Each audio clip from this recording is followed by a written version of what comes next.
Aries, Ashe, Obatula, Ashe, Nila Hotep, Ashe, Anu, Ashe, Ptah, Ashe, Apollo, Ashe, Da, Ashe, Zaka, Ashe, Shango, Ashe, Makali, Ashe, Aries, Ashe, Obatula, Ashe, Nila Hotep, Ashe, Anu, Ashe, Ptah, Ashe, Apollo, Ashe, Da, Ashe, Zaka, Ashe, Shango, Ashe, Makali, Ashe. People in New York and stuff, but the rest of the country don't know what the fuck you talking about. We got little pockets of conscious people all in the major cities, but the rest of them don't even have a fucking clue. But it told you that on the Matrix. Totally oblivious. Getting on with their everyday life. Totally oblivious. And they showed you that when they went to war. You see what I'm saying? And fought a damn war and nobody asked the major questions. Taking shit face value. You know, face value and stuff. You see what I'm saying? So that's very interesting. Give me some questions and stuff. Like I said, we start off with the question and answer. We're doing it backwards before we get into the lecture. What's that? They were raiding a lot of the museums. Yes. Excellent. Excellent. Excellent. It's an excellent question.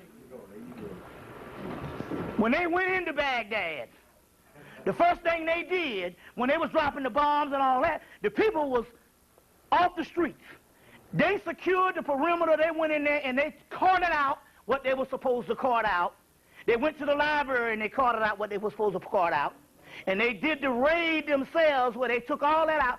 Then, after they got what they wanted, they convinced the people to start looting, and then they blamed all of the stuff that's in the museum was ransacked as looting. Now, they went into doggone Panama a couple of years ago and toppled the government. Nobody looted on that level.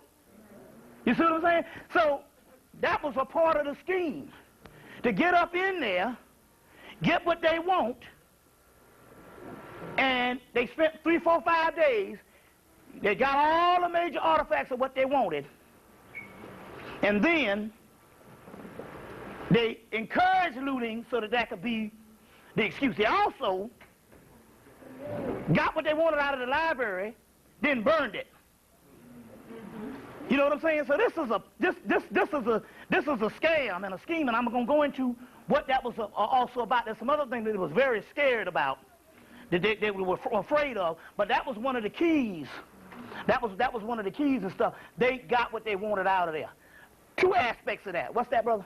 Yeah, I also read in the in Times newspaper article, they said people must have had the keys because a lot of stuff was unlocked. It wasn't even like they were there. Yeah, oh yeah, right.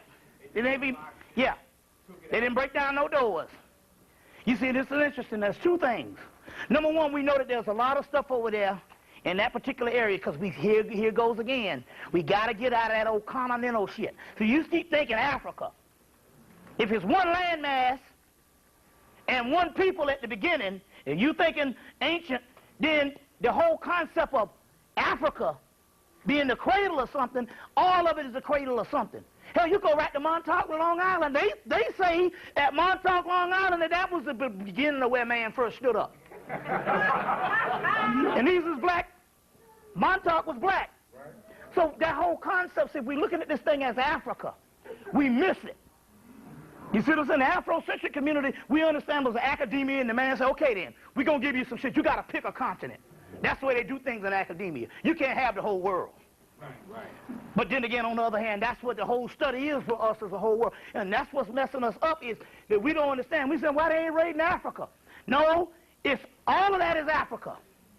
Northeast Africa, they even told you that, even Drusilla Dundee Houston's book.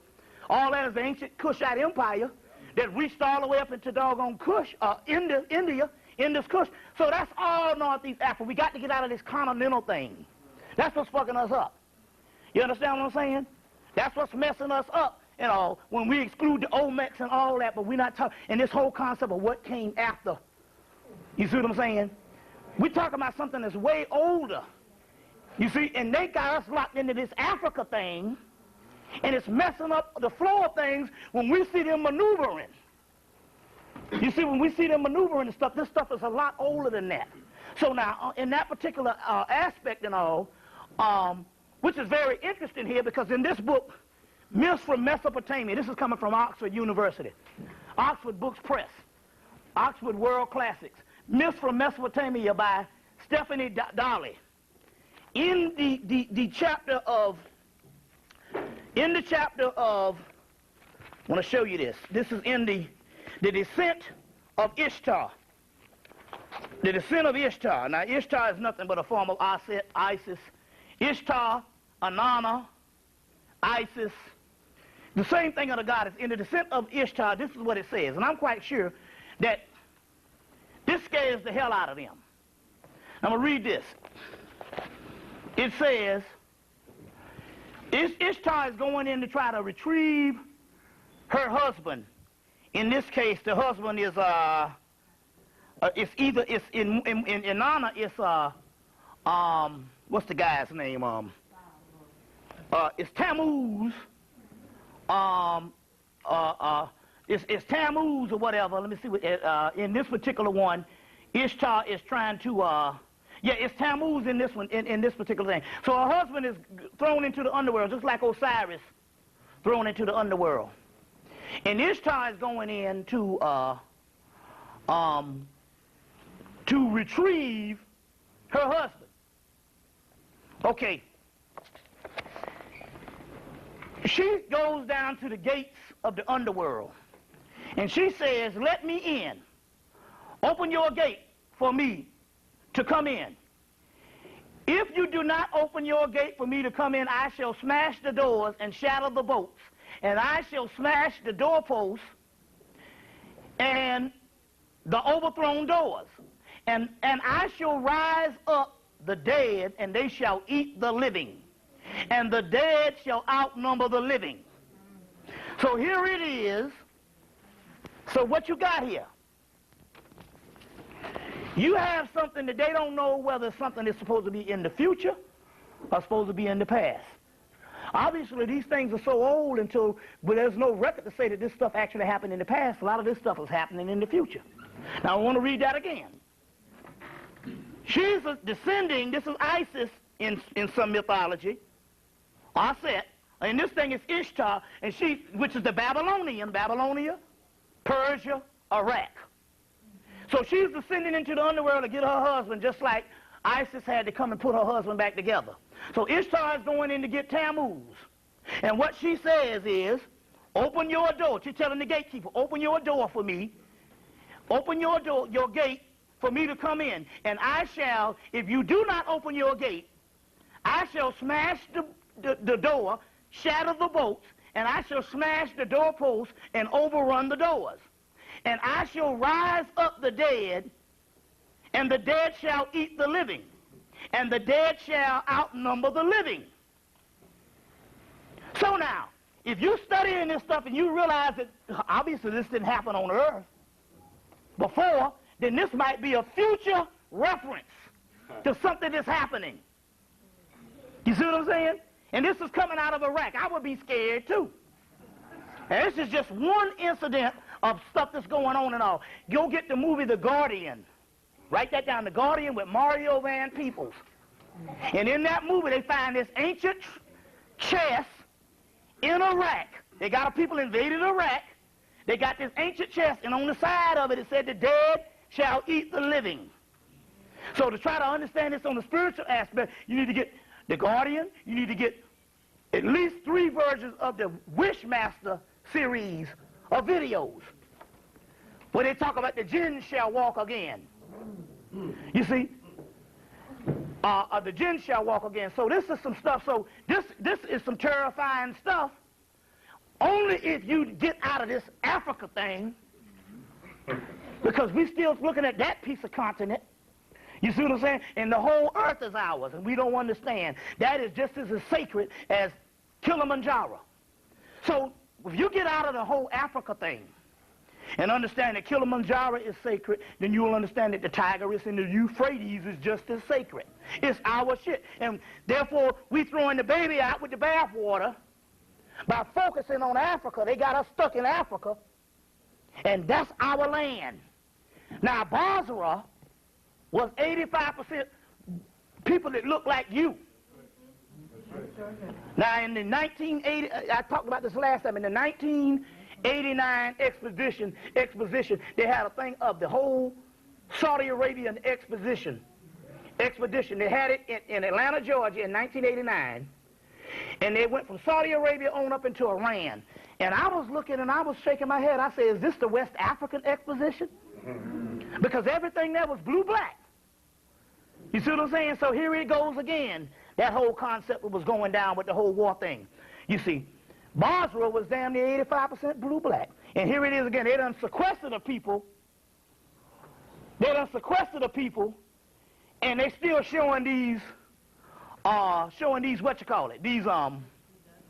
these white-looking Arabs. You see what I'm saying? Yeah, what's that, sister? I want to thank you for coming. Mm-hmm. That was the first thing. Okay. Second thing, it's interesting that you came because 3 weeks today, 2 weeks today, I dreamt, because I've been tussling with Africa and black, and I'm watching how our people are. Yeah. I dreamt that I got off either the 65 or the 75 bus downtown Brooklyn on J Street. I was walking in front of Macy's, downtown Brooklyn, and all of a sudden it got very black. Black, and it was just water, and people were just swimming. Right. I mean, black people were just swimming. And I just kept walking. Kept walking through. And I got to a certain point by Flatbush Avenue where there was a triangle. And I met a pregnant woman. And I met a brother. And I asked him, what is happening? What happened? And he told me that 330 jets hit downtown Brooklyn. As I continue on, this is a dream now, a pregnant woman came to me and told me, and this is what you're saying to me, saying to us, that I focus on Africa too much. Right, that yeah. was the dream. Right. And that Africa is not what's happening. Right. It's America, it's here. And I didn't understand, you know what I mean? I didn't understand. Right. But I understand it now. But on the news last week, they were showing you them in Iraq. And they're walking, and if you don't see things on TV, you don't, and here was a wall. They're walking through the rubble, and here's this wall, and on the wall, engraved, has ancient Babylon. I told my sister, I said, look at this. I said, look at this. I said, ancient Babylon. Ancient Babylon. I mean, I've gone to the museum, and when they were looking for the other one, which I call the Christ, the one with the beard, the one that they said that this bin Laden. Yeah. The Museum of Natural History had a very big map, and they were showing you that where bin Laden was from was ancient Mesopotamia. And I started to think back of the book from Babylon, Timbuktu. And when I went and asked the person where they got the map from, I can't remember what he told me, but in the end, in talking to him, he wound up emailing me the whole file of where they got the research to show you what the map was, what Iraq was, what Iran was, the actual names of the places. It's all, so the whole concept here is I understand that we had to relearn our history, but now it's becoming a crutch. You see, with the whole continental thing is becoming a crutch. When you talk about one world landmass, and now why we see them going up into Iraq. Well, that's, you know what I'm saying? Because most people still don't get it, that, hey, all of that is our land. If they go up into doggone Iceland, that's our shit. You see what I'm saying? So that has a lot to do with it. Let's take a couple more questions before we go into the, what you call it. We got Brother Phil Valentine in the back, chilling. Yeah. I'm on his home turf. Yeah. What's that? Have you read about the attack on Dr. Ben? Yeah, I believe personally, good question. Now, I believe personally, because somebody's already trying, we always trying to play some stuff down. If they attacked him and didn't rob him, now they're saying the guy is crazy, but I'm like, well, hell, if they attacked him and didn't rob him, then obviously there's some forces, government forces trying to slow him down. Because what I'm trying to say here is this, recently he started traveling and he's doing lectures again. You see what I'm saying? He was in Houston, Texas not too long ago, and doing lectures, and all of a sudden now, you know, Dr. John Henry Clark died in '98, and they figured he was going to slow down. Next thing we know, he's up and about and getting stronger. You know, they say, you know, he's dealing with the diet and stuff, you know, got a dietitian and all this type of stuff here. And the next thing we know, somebody gonna jump him like that. That's somebody trying to slow somebody down. Bobby, just to let you know, Father Ben was getting ready to start teaching the 72nd degree. He's a 72nd degree Mason. I think what happened is he might have been given water. It's not no just random. You're just gonna pick an 85-year-old man and give him the beat down. You know what I'm saying? Then come to find out the person know him. And they're saying, well, he was crazy. Well, that still don't mean nothing. That's all. If you want to do some stuff, you want to hide some stuff, you're gonna get a crazy person to do it. So yeah, we know it's a conspiracy on that particular aspect. Give me some more questions. What's that? You said something interesting. You said that the white boy had learned his stuff from the Hemmites and the Moors.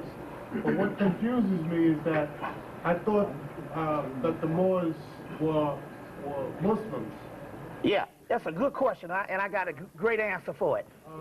So yeah, I don't understand. Yeah, it is confusing people. How do they deal with stuff from Hemmitt when right? they're supposed to use the Quran? Okay. First of all, let me try to understand the difference of the ancient aspect of what was going on at that particular period. We trace the Moors. We even got the Moors origin as being some form of Egyptian priest. Now I'm gonna try to explain this to you. The ancient scientists or the ancient masters understood that they could take a religion like Islam that the masses get, and they can use it as a banner, just like you have different religions or different philosophies inside of the Democratic Party. You got different philosophies inside of the Republican Party.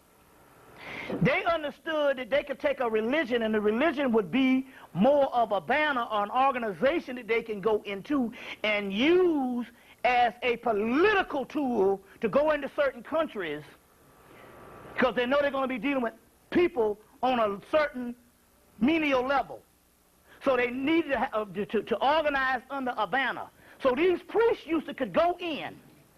They could take Islam, because they understood there was also a mystical part of that, and they could go in with those same teachings out of Hemmitt, and the Moors was basically ancient priests from around the ancient world that went in under the political banner of Islam and went up into Europe to teach the Europeans. You know what's interesting? So we say they were the Egyptian priests, and they could do this. They'd learn how they could take things and they could house whatever the system they wanted under the banner of a religion. Give you an example. What white man does it to us? He's a murderer, and he can come to you as a Christian, and you're the only one thinking it's a universal brotherhood. You know what is interesting? When they got a lot of the stuff out of the mystery system, guess where they went to translate a lot of it before they took it into Europe? Baghdad. That was one of the places where they translated a lot of stuff from Metanetta and Coptic, Greek, Latin. All of those things were ancient black languages, and they translated a lot of that stuff of the ancient world coming from the Library of Alexandria and all that stuff in Baghdad before they took it to Europe. That was one of the centers of the Moors. So the Moors can use the Islam as a political thing. The Quran was not, because we find all this stuff that the Moors brought up into Europe. And most of it is religious aspects of Kemet, Hebrew, and different aspects and stuff, and those principles. So they're much more advanced than a modern person that you would later on call an Arab today that would be under religion. Can I ask you a follow-up question? For almost a year now, I've been looking at your tapes, and I've been looking at Brother Phil Valentine. And I've been listening to what you've been saying, and I've read Dr. Ben books, Henry Clark books, and things like that. So I'm wondering, I'm watching the world events go along, hearing all these things about certain tribes and secret societies and certain factions and things like that. and all the things that they're doing around the world. And I'm wondering, there's no one, it doesn't seem like there's anyone out there that can stop them. So I'm saying, I don't understand. I'm trying to figure out what it is they're trying to do if no one can actually stop them. Because if you're going to tell me that Saddam Hussein is actually working for the Bushes. Yeah, as well as Bin Laden. As well as Bin Laden. Why do they have to get him now? Obviously they didn't get him. Obviously he's chilling on some island. The bottom of the thing off and unscrew it. Yeah, you ready? Yeah.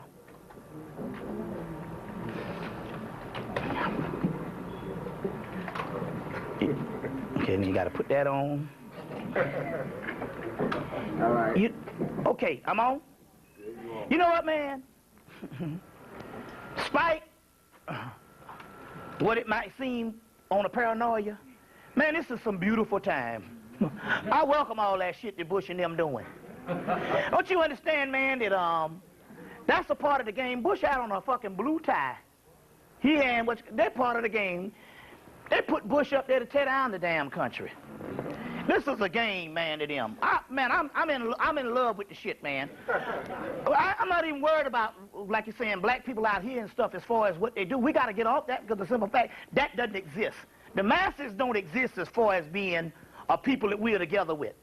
Now, shit, boy, if we talk about some stuff jumping off, like Public Enemy said, let's get it on.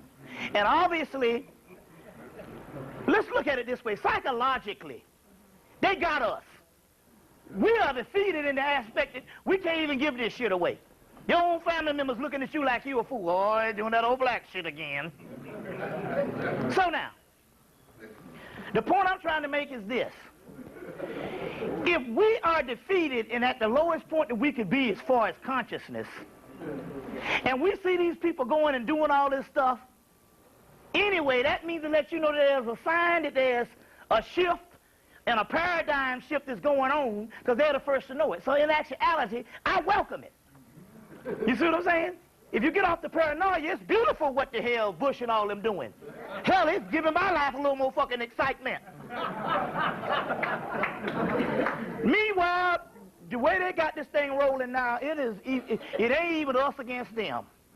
They got players up in here, black and white. Like I told you the last time, Condoleezza Rice, Colin Powell, Kofi Annan, and this Brigadier General Brooks. Them the people running the damn government. Those are the people running the government. What's his name is an idiot, so obviously he can't run now. He's just a figure. The reason why you know that, look at what he did and look at how your boy from England had to go in that dress. Parliament every day. So that's the real shit that's going on. Over here is a ghost system for Britain, but you best believe Colin Powell and his mother is in charge, and they got a picture of Condoleezza Rice, which is no slowly. She's a Russian scholar, and she got a ship named after her. They got a picture of Condoleezza Rice I got from the last time I was here. She's standing up in the Oval Office like this, and Bush is sitting at the desk like a damn secretary. You see, you gotta stop thinking. See, we gotta stop thinking. If you gotta break the race thing. You see what I'm saying? Because you're the only people in this room, and you start thinking on a whole nother level. You see what I'm saying? It's actually beautiful. It's actually beautiful. They had to go up in there. They didn't go up into Iraq because of no oil. No, they had to go up into Iraq. This book here deals with it, the Stargate Conspiracy. Lynn Pickett and Clive Prince. While they're dealing with stargates, they're trying to find grids, lines, and stargates and hotbeds all over the doggone world. And they had to go up in there at this particular time. So it wasn't, because obviously it wasn't based on some political thing that we was doing. You see what I'm saying? Only thing we want to do is be good citizens. And I'm not talking about you in here, but we talking about on the masses. So this thing is actually beautiful. You see what I'm saying, on that level. So you got to look at it, take it off of the emotional level, and look at the bigger picture. There's some great shit going on right now, boy. You know what I'm saying? You just sit back and watch the stars and all. But then again, on the other hand, we got to get out of the outmoded aspect of what we call liberation of black folks. That's romanticism. and try to look at this thing on a bigger cosmic scale. We'll get into a more spiritual aspect of that in a few minutes. What's that? So if they went up there dealing with some stargate, did they find what they were looking for? Well, two things happened. There was two wars going on. There was a spiritual war and a physical war. The physical war, they were successful in eluding the people and doing what they do. They showed you all that on Wag the Dog. It's just a televised war, and they were successful in that particular aspect. But on the spiritual war, they lost that and was losing. That's why that soldier put up that distress signal where he took the American flag and took it turned it upside down. You see this? Your boy talks about it. We came on Art Bell's show, whatever that show is called now. Your boy from NASA, that did Monuments on Mars, Richard Hoagland, and they had a flag, whereas they took a flag. They had a flag, and they had the guy. One of the soldiers had the flag turned upside down, which means distress. Now, which means distress. Well, number one, they had heavy casualties than they're telling people. They had heavy casualties than they're telling people and stuff like that. No. So that's the first thing. So the distress thing, so that's one aspect. But what they were talking about here was they were losing the actual war spiritual. Now I'm going to show you something here, which is very key. How many people during the war could barely keep your eyes open? You was very tired. I know me, I was very tired. And what was given based on the psychic realm was our souls was fighting a spiritual war. So when they had one war going on, there was a spiritual war going on, and guess whose souls was in that war? Your souls was fighting the physical war. So let's say they fought all day, which would be night when we wake up. They would be tired. And we wake up in the daytime and was tired. So there was a whole cosmic thing going on, our spiritual warfare going on, and they was losing that war, and that's why they had to put the distress signal up. You see what I'm saying? They had to put the distress signal. Now, number two, let's get this. You got to go look at the movie Core. Because the movie Core is HARP. Was supposed to have been HARP, was supposed to take in the signals of the Earth's Kundalini and shooting it back down into the ground. That's why most people, sex drive is very low now, especially the sisters. Sex drive is very low now. That's why you could have thousands of women in Chicago and everywhere going celibate. We talked about that. Going to get their PhDs. It's a whole craze of women, black women around the country going celibate. But they can do this and stuff because the HARP is shooting the Earth's Kundalini energy back into the ground. Now, they showed that on the movie Core when it was all messed up. The core was messed up. When it was all said and done, it was a group like HARP that had messed up the core by trying to shoot the electromagnetic force field or the waves or whatever you call it back into the ground. In this case, in metaphysics, it's the Kundalini force. So now they went over to Iraq because now in this particular part here, they talk about Ishtar. Ishtar is a very promiscuous deity. And this is the same one that took on 100 guys in one mythology and left them all on the ground drained. So now, in this particular case, this is the same entity that did this in another mythology. It's called Ishtar Will Not Tire. And she took on, she had like 60 guys. She screwed them all in the mythology. This is the same one and stuff like I really admire her and stuff like that and stuff, So anyway, so they know that there's a certain energy in that area, and what they do, they go over there and they drop bombs. It's the same thing as the HARP thing. They start dropping bombs in that area to try to shut down several portholes. So they bomb, and bomb. Now, let me give you something else. Now, I read this the last time I was here. Let's read it again. It's in this book, The Goetic Evocation by Steve Salvador. They got a new hardback book out. You can get it at the East West. You can get it at most of the stores. It's a green hardback book out, kind of lime green hardback book called The Lesser Key of Solomon. So the same thing that I'm going to read in this book is in that book. That's a major one. They had to go to the British Museum and translate, and that's the real scholarly work on that. On page 80, in this book, 80, let's see, was it 83 or 82? Page 82, I want to read something. Again, now since the war has so-called ended on the physical, so they say, the forest of a war, I want to read this again. Because this is coming from Babylonia. The same Babylon that we call, this is coming from there. This is in the Testament of Solomon. So this is and you can get this in Steve Salvador's book, Goetic Evocation, or you can get the other translation in a book called Lesser Key of Solomon that they just put out, Samuel Weiser. Now look at this. It says, these 72 kings and princes, which King Solomon commanded in a vessel of brass, together with the legions whom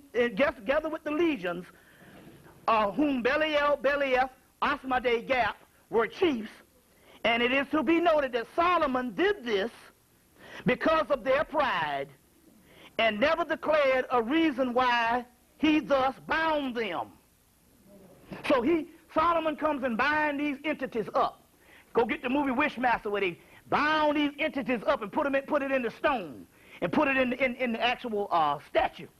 So Solomon bound these particular ones up because of their pride. And he says, and then he thus bound them up in a vessel, and sealed the vessel, and he by divine power had cast them into a deep lake in Babylon. That's a stargate. A deep lake in Babylon. That's a stargate. And it says, but they of Babylon, wondering to see such riches and things, they did go wholly to the lake and break open the vessels, and expecting to see a great store of treasure therein. But when they broke open the vessels, they outflew immediately, the chiefs immediately, and their legions following them, and restored to their former places, except Belial, who entered into a certain image, and thence gave answers to those, and did worship and sacrifice worship to him. So in so many words, now let's go back to the war. They was talking about something that was ancient and was an ancient stargate, right? Didn't they say that the Babylonians broke into these vessels? So it seems to me that's the same thing that happened with the war. They came over there and they bombed these places. And as a result, something that they didn't think happened, they became surprised that it did happen, and that did happen was they opened up something that they couldn't stop, and so therefore they had to take the distress signal and put up. Now, in Egypt, or Kemet, they got a word called Khamsen, K-H-A-M-S-E-N. It's K-H-A-M-S-E-N, and it means a strong wind and spirit of Typhon. In Arabia, they have the same Khamsen, K-H-A-M-S-E-N, which is talking about a strong wind and spirit of the Arabian desert. In Hebrew, the word spirit and the word wind is the same. So what happened? They went over there, and the first thing happened was they had them windstorms. They couldn't even fight for 2